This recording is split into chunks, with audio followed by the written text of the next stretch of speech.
आप सभी का स्वागत करता हूं। इसके पहले हम लोग BPSC model paper real estate का 75 क्वेश्चन तक व्याख्या सहित हल कर चुके हैं। उसके आगे 76 से 100 तक इस वीडियो में हल करेंगे। तो आइए देखते हैं 76 नंबर क्वेश्चन से शुरू करते हैं। इसमें पूछा है कि काव्य दीपिकाकारः काव्यस्य कति प्रयोजनानि स्वीकृतवान्। काव्य दीपिकाकार कौन है? श्रीकांत भट्टाचार्य। तो उन्होंने काव्य के प्रयोजन कितने स्वीकार किए हैं? तो कितने स्वीकार किए हैं? 6। और 6 किसने माना है? इसके पहले मम्मट ने। तो उन्हीं का ये क्या किए हैं? अनुकरण किए हैं, श्रीकांत भट्टाचार्य। ठीक है। आगे पूछा है कि काव्य दीपिकायाम रीति विवेचनम कस्याम शिखायाम वर्तते। तो ये जो रीति विवेचन है किस शिखा में है? तो 7वें में। टोटल कितनी शिखाएँ हैं इनमें? 8। इनकी रचना में काव्य दीपिका में कितनी शिखाएँ हैं? 8। उसमें से रीति का विवेचन जो किए हैं वो कौन से वाले शिखा में किए हैं? 7वें वाले में। तो उत्तर कौन सा सही हो जाएगा? ए वाला ऑप्शन हो जाएगा। अगला क्वेश्चन पूछा है कि उपमा अलंकार का प्रयोग कहाँ है? इसी में पूछा हुआ है कि इंदुरिंदिरिव मुखम चंद्रइव धनम धर्मस्य कारणम एतेषु कुत्रापि। इनमें से कहीं नहीं। तो इसमें कौन सा सही है? मुखम चंद्रम इव, मुखम चंद्र इव। उपमा अलंकार का प्रयोग कहाँ हुआ है? बी वाले ऑप्शन में, मुखम चंद्र इव।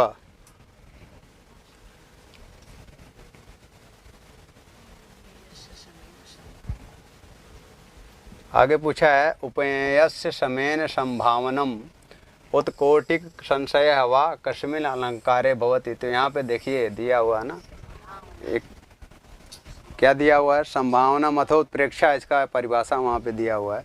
तो इसी यहीं पे पूछा है उपमेयस्य समेन यत्। समेन का भी वही अर्थ है जहाँ वहाँ दिया ना, उपमेय में उपमान की संभावना की जाएगी। तो इसी में पूछा है कि संभावनम उत्कोटिक संशय वा कस्मिन् अलंकारे भवति। तो उत्प्रेक्षा अलंकार में होता है। तो कौन सा ऑप्शन हो जाएगा? डे वाला।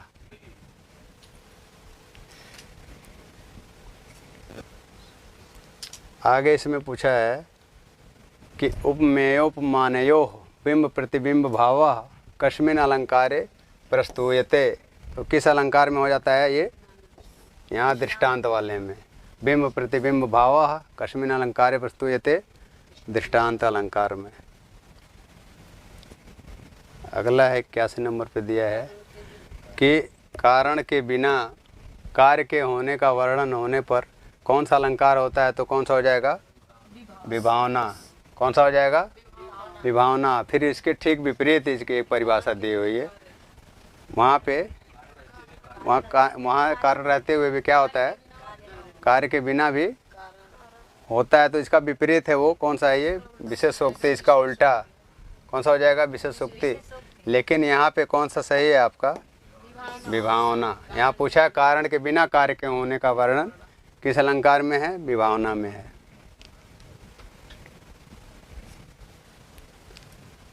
अगला इसमें पूछा है छंद का है। ये पूछा है निम्नलिखितेषु नगढ़ः का। तो एक शॉर्टकट आप लोग जानते होंगे जो दिया है माता राजभान सलगा।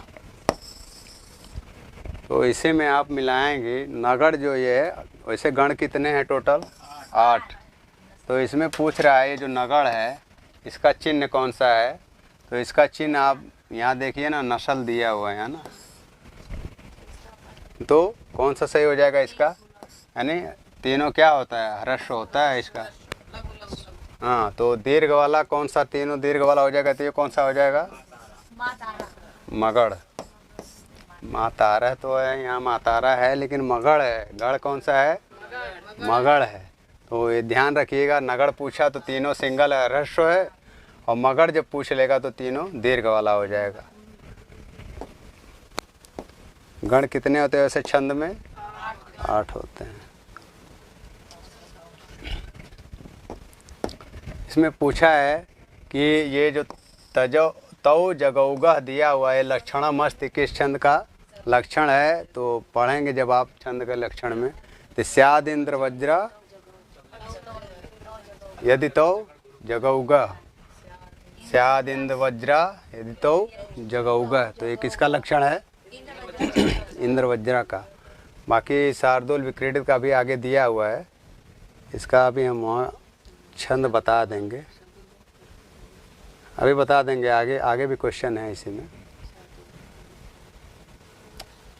यहाँ पूछा है कि मालिनी वृत्तिस्य लक्षणम किम, मालिनी वृत्ति जो छंद है उसका लक्षण क्या है? तो आप लोग पढ़ते हैं ना, ननमय युतेयम मालिनी भोग लोकई, तो कौन सा सही हो जाएगा? डी वाला। तो इसी में ऐसे ही गिन लीजिए कि इसकी जो परिभाषा है उसी में मिला लीजिए कि नन मय युतेयम, इसको ही गिन लीजिए 1 2 3 4 5 6 7 8, तो 8 पे क्या हो गया? यति हो गया। 8 पे क्या हो गई? यति हो गई। फिर यहाँ से जोड़ लीजिए मालिनी भोग लोकय, तो 1 2 3 4 5 6 7, तो 7 पे यति हो गए, तो टोटल कितना होगा? 8 7, एक चरण में कितने हो गए? 15 हो गए। तो आप ध्यान यहाँ रखिएगा, फिर से देख लीजिए, ये जो भोगी यहाँ दिया है ना, ये कितने हैं नाग? 8, और ये जो लोक है ये कितना है? 7। तो इसी परिभाषा में दिया हुआ है ना कि कितने मात्रा पे जो है वर्णों पर यति होती है, तो 8 और 7 बराबर कितने हो गए? 15। तो मालिनी वृत्त का लक्षण कौन सा है? ननमय युतेयम मालिनी भोग लोक है। ये 8 क्या है? नाग है। क्या है? नाग है। और लोक कितने हैं?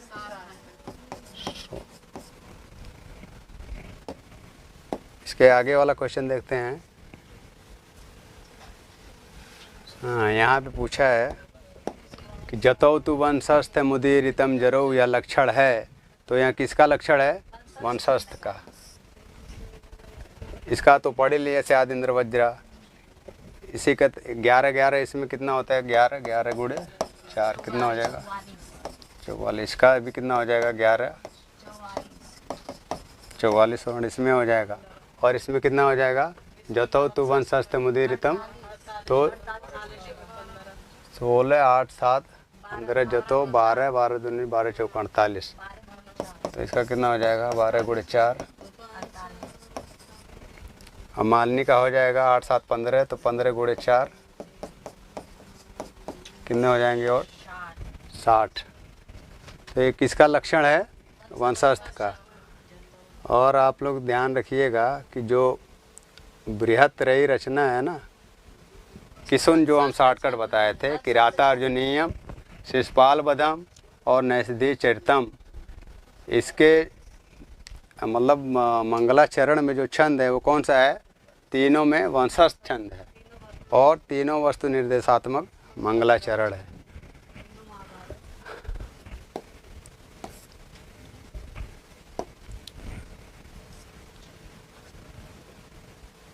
आगे क्या दिया है? आगे इसमें दिया है अधोलिखितम पद्यांशम पठित्वा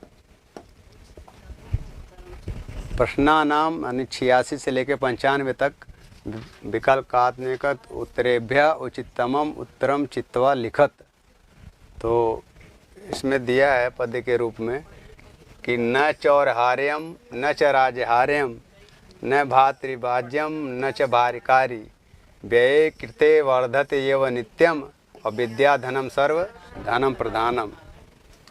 फिर आगे इसमें दिया है, ये शार्दूल विक्रीडित छंद का है, तो देख लीजिए, इसमें इसको पढ़ेंगे हम लोग। केयूराणि न भूषयन्ति पुरुषं हारा न चन्द्रोज्ज्वला न स्नानं न विलेपनं न कुसुमं नालंकृता मूर्धजा वाणे काशमलंकरोति पुरुषं या संस्कृता धार्यते क्षीयन्ते खलु भूषणानि सततं वाग्भूषणं भूषणम्। इसका परिभाषा भी आप लोगों को याद होगा।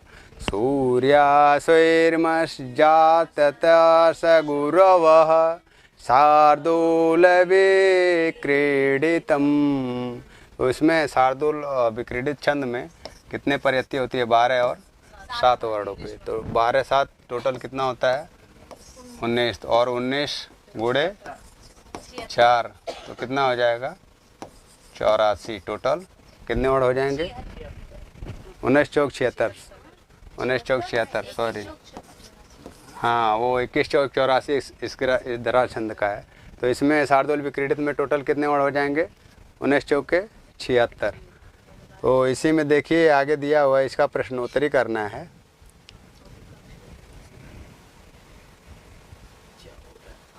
तो इसमें पूछा है कि चौरहार्यम पद का अर्थ है। तो ना तो यहाँ नहीं दिया, उसी में दिया हुआ है, श्लोक में ही दिया हुआ है ना, इसी में दिया हुआ है कि न चौरहार्यम न च राज्यहार्यम।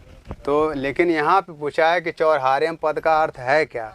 तो यहाँ उत्तर तो दिया है कि चोरों के द्वारा न चुराने योग्य, ये तो ऐसा उसमें बोला, लेकिन यहाँ सिर्फ पूछा चौरहार्यम पद का क्या अर्थ है। तो क्या हो जाएगा? चोरों के द्वारा चुराने योग्य। तो ये ध्यान में रखिएगा कि ना तो नहीं दिया है इसमें, ना करके नहीं पूछा है। हालांकि इसमें श्लोक में है कि न चौरहार्यम न च राज्यहार्यम पद में। ठीक है, आगे ये चीज़ ध्यान रखिएगा। अगला क्वेश्चन इसी में से है। पूछा है कि सभी धनों में प्रधान धन माना गया है, तो किसको माना गया है? विद्या धनम सर्वधनम प्रधानम। इसी में लास्ट में दिया है विद्या धनम सर्व धनम प्रधानम। अगला क्वेश्चन है कि भाइयों द्वारा बांटने विभाजन योग्य नहीं है, तो क्या नहीं है? विद्या। तो कौन सा ऑप्शन सही हो जाएगा? बी वाला। बाकी घर जमीन आभूषण ये तो बट ही जाता है। आगे पूछा है कि कौन सा धन है जो व्यय करने पर भी नित्य बढ़ता है। तो यही जो हो रहा है अभी पठन पाठन, यही क्या है? विद्या धन है। तो इसको व्यय करने से यानी पढ़ाने से बढ़ता ही है, बल्कि घटता नहीं है। तो जो भी जिसको जो कुछ भी आता है एक दूसरे को बताते रहिए, हेल्प करते रहिए। लेकिन कुछ लोग हैं नहीं बताना चाहते हैं कि कहीं इसको आ न जाए, हमसे अगड़ न जाए कहीं। आगे पूछा है कि उपर्युक्त श्लोक में किसकी प्रधानता बताई गई है? तो ज्ञान की बताई गई है। किसकी बताई गई है? ज्ञान की। आगे देखिए, आगे यहाँ पे आ ही गया शार्दूल विक्रीडित का। पूछा है, इसी में बताया कि इस छंद का नाम लिखना है, लेकिन इसके पहले इसको आप जब पढ़ेंगे आपको राग मालूम रहेगा ना, तो पता चल जाता है छंद कौन सा छंद है। पहले आपको श्लोक का वाचन करना चाहिए, बिठाना चाहिए कि किस राग में है। हम तो मतलब ऐसे ही बिठाते हैं, पहले गा लेते हैं उसको, तुरंत मात्रा या वर्ण नहीं देते हैं। पहले उसको गाइए कि किस छंद में होगा। तो देखिए इसके पहले आया हुआ है यहाँ पे, यहीं पे तो दिया हुआ है। तो क्षीयन्ते खलु भूषणानि सततं वाग्भूषणं भूषणम। ये कहाँ पे आया? नित शतक में आया हुआ है, भर्तृहरि के नित शतक में आया हुआ है। तो इसमें कौन सा छंद हो जाएगा? शार्दूल विक्रीडित। इसका परिभाषा हम बता दिए थे, इसे में हम और भी बता देते हैं। ये पूछा है शिखरड़ी, तो इसका भी लक्षण है कि रसै रुद्रै छिन्ना यमन सब लागह शिखरिणी।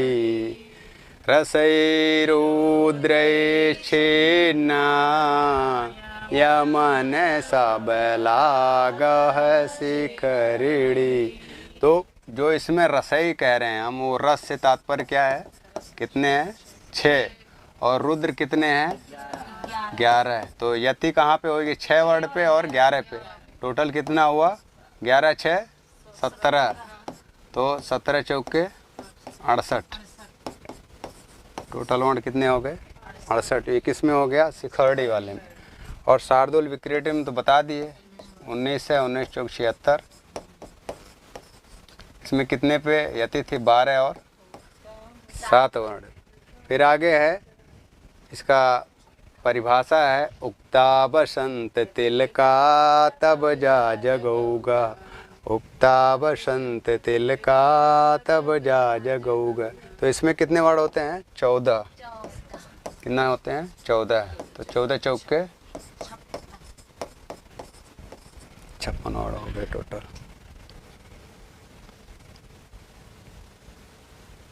इसे में पूछा है जो वाण एका समलं करोति पुरुषम हारा न चंद्रोज्वला दिया है ना, तो इसे में पूछा है कि ये जो वाण एका है त्यत्र का संधि तो कौन सी संधि हो जाएगी? यण संधि हो जाएगी। इसको ऐसे करेंगे ना, वाण धन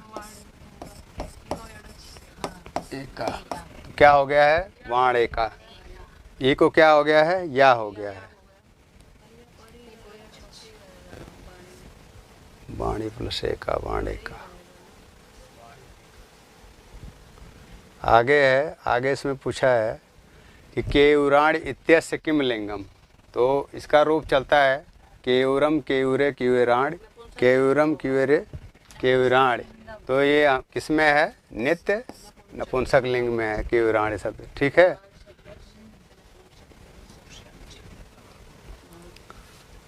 ये देखिए इसमें पूछा है कि भूषयंत इत्यत्र कह लकारः प्रत्युक्त, यहाँ दिया प्रयुक्त, तो किसका है ये? लट लकार। इसका रूप कैसे चलेगा? भूषयति भूषयतः भूषयंत, भूषयसि भूषयत है भूषयत, भूषयामि भूषयावः भूषयाम। तो किस लकार का है ये? लट लकार का। कहाँ का है? प्रथम पुरुष के बहुवचन का।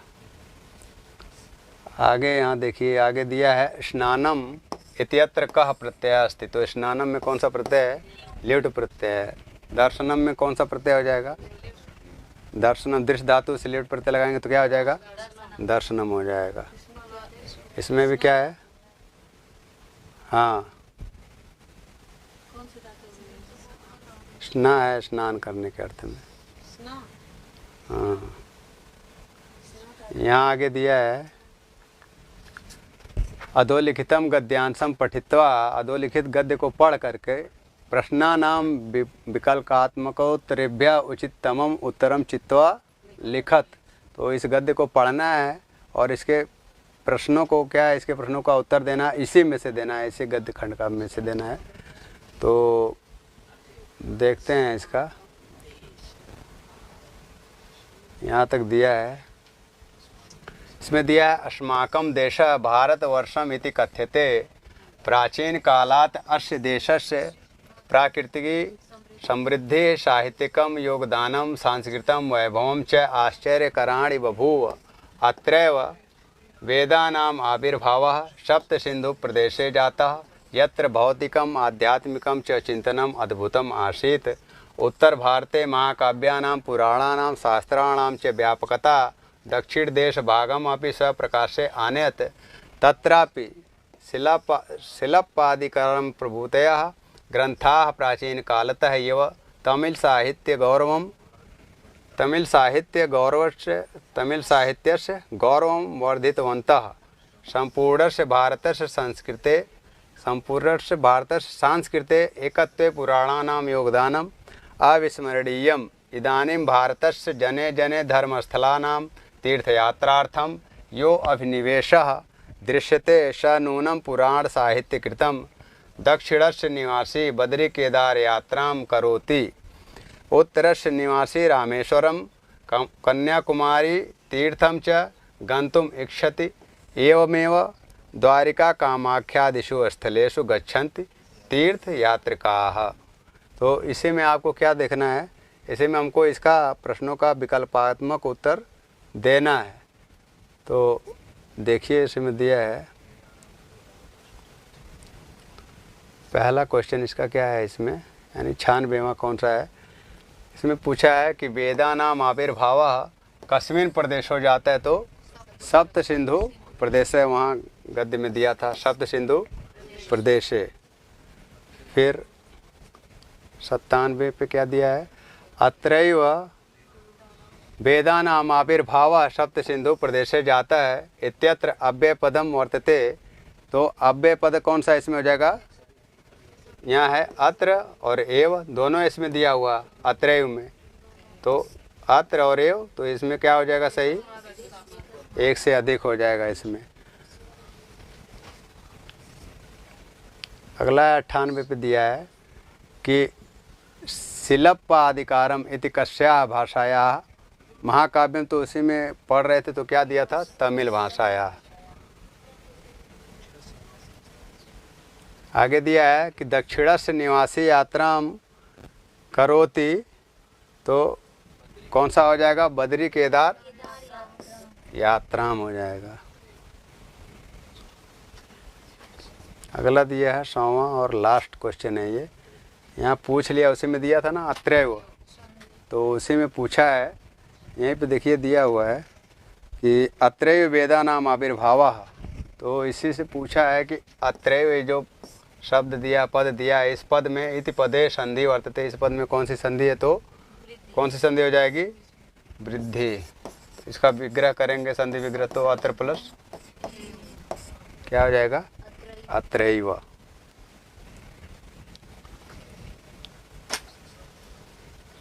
आगे देखिए, इसमें ये तीनों बुक संस्कृत गंगा प्रकाशन द्वारा जारी किया गया, तीनों जो है वर्तमान समय में मिल रही हैं, और आप ऑनलाइन इसको बुक कर सकते हैं डाक के माध्यम से।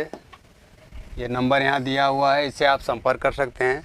बिहार गंगा, लक्ष्य बिहार और बिहार शतकम, तो आप चाहें तो ऑनलाइन मंगा लीजिए, बाकी यदि मंगा ही लिए हैं तो ठीक है। ठीक है, आज के लिए बस इतना ही, बाकी जो इसका अगला पार्ट बचा हुआ है मॉडल 3 वाला, फिर हम उसको अगले वीडियो में लेके आएंगे। तब तक के लिए नमस्कार।